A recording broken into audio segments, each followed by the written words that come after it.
let's predict the Rams 2025 schedule. Against the Texans, week 1, 28-24. They lean on Nacua. They lean on Devontae Adams. Kyren Williams, a very big win to start the year. At the Titans, I think they could get 8 sacks in this game. We saw them get 16 in the postseason or 15 last year, 23-13. They make it hard as heck for Cam Ward to move the football. A loss against the Eagles, a divisional round matchup. They had the best crack at the Eagles in the playoffs last year, a chance to beat them before Stafford got sacked by Carter to force him to that 4th down. The Eagles beat them 30-29. They beat the Colts 20-7. Do we even know who that Colts quarterback will be next year? If we do know, it'll probably be Riley Leonard Richardson, or it is going to be Daniel Jones. Doesn't scare anyone in Los Angeles. A Thursday night football loss. San Francisco's always played well against the Rams, 26-21.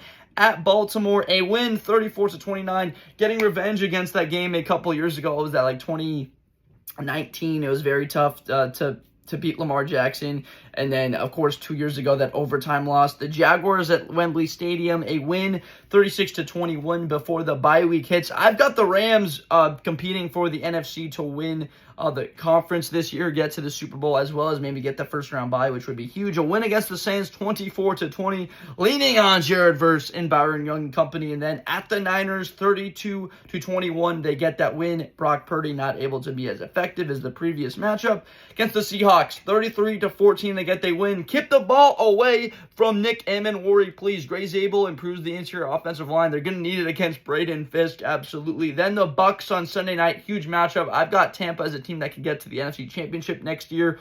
A loss, 20-21 in Sunday Night Football. Ibuka, McMillan, Godwin, Evans, the best group of wide receivers in football.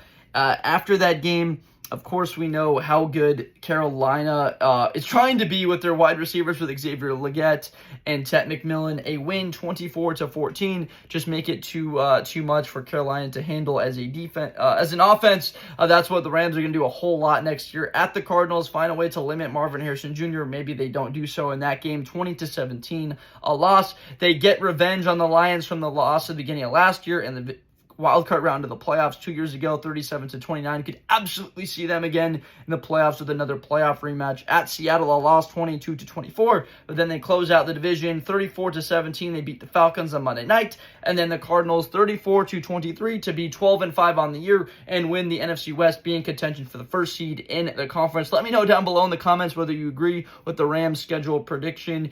Seems to be about right. Like, this team is going to be very good as long as Stafford is healthy, but let me know down below, and make sure to follow or subscribe for more content in the future. Thank you so much.